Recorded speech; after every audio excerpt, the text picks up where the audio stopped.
Let me tell you something you already know. The world ain't all sunshine and rainbows.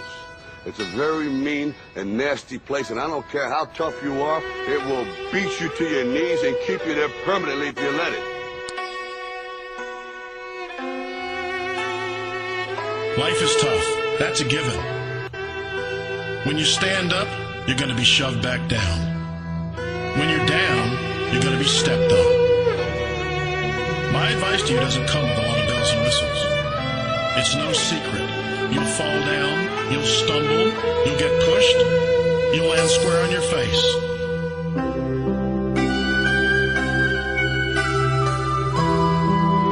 Life is scary. Get used to it. There are no magical fixes. It's all You, me, or nobody is gonna hit as hard as life. But it ain't about how hard you hit. It's about how hard you can get hit and keep moving forward. How much you can take and keep moving forward. That's how winning is done.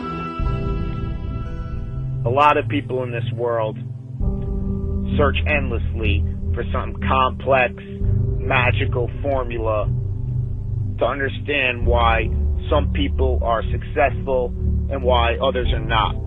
Greatness is not this wonderful, esoteric, elusive, God-like feature that only the special among us will ever taste. You know, it's something that truly exists in all of us. The heaviness of being successful was replaced by the lightness of being a beginner again. I'm convinced that the only thing that kept me going was that I loved what I did. You've got to find what you love. There's a certain delusional quality that all successful people have to have. When you want to succeed as bad as you want to breathe, then you'll be successful. The only thing you care about when you're trying to breathe is to get some fresh air. That's it. And when you get to the point where all you want to do is be successful as bad as you want to breathe, then you'll be successful. But what is most important is don't be afraid to fail.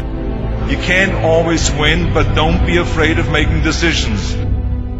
You might never fail on the scale I did, but some failure in life is inevitable.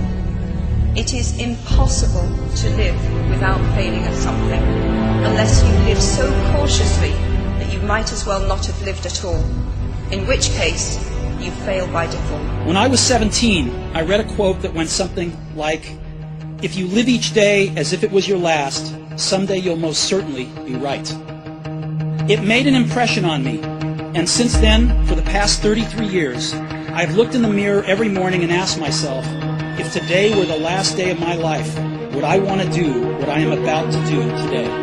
Because almost everything, all external expectations, all pride, all fear of embarrassment or failure, these things just fall away in the face of death, leaving only what is truly important. Remembering that you are going to die is the best way I know to avoid the trap of thinking you have something to lose. Is distinctly different about me is I'm not afraid to die on a treadmill. You might have more talent than me, you might be smarter than me, but if we get on the treadmill, there's two things. You're getting off first, or I'm going to die. It's really that simple. We are going to give him 2 to 3 minutes and I'll finish it.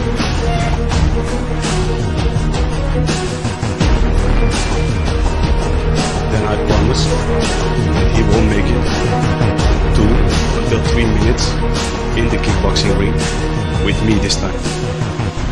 It's like you have to save your own life. Nobody's going to be able to save it for you. So we have to do what we have to do, no matter what it is. This is what I believe, and I'm willing to die. Period. No matter how bad it is,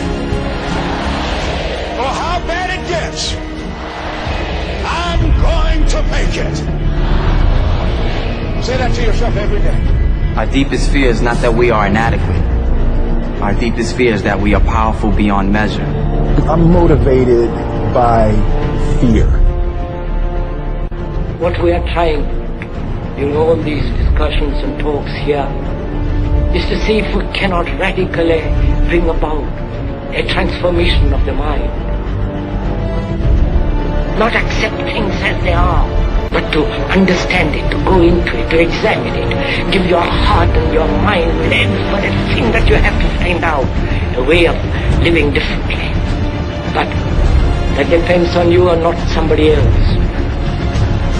Because in this there is no teacher, no pupil, there is no leader, there is no guru, there is no master, no savior. You yourself are the teacher and the pupil, you are the master, you are the guru, you are the leader.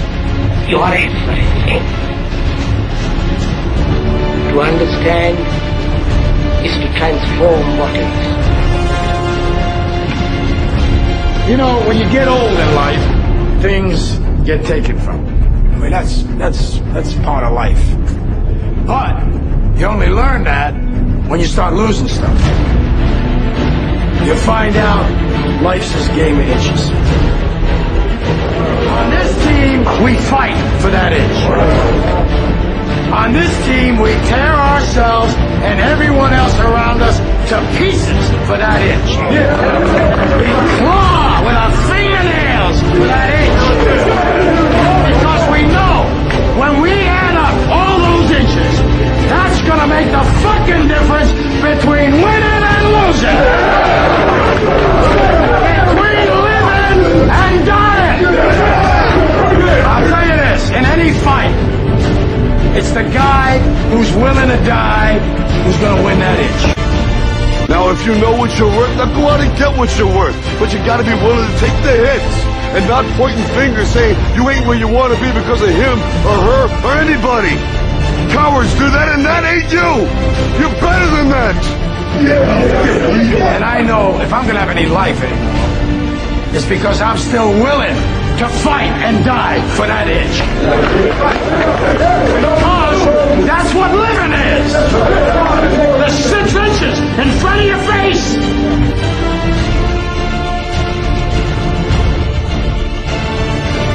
We get one opportunity in life, one chance in life to do whatever you're gonna do, to lay your foundation, to make whatever mark you're gonna make, whatever legacy you're gonna leave your legacy, and it's found through effort. Wins and losses come a dime a dozen, but effort, nobody can judge effort, because effort is between you and you. Effort ain't got nothing to do with nobody else.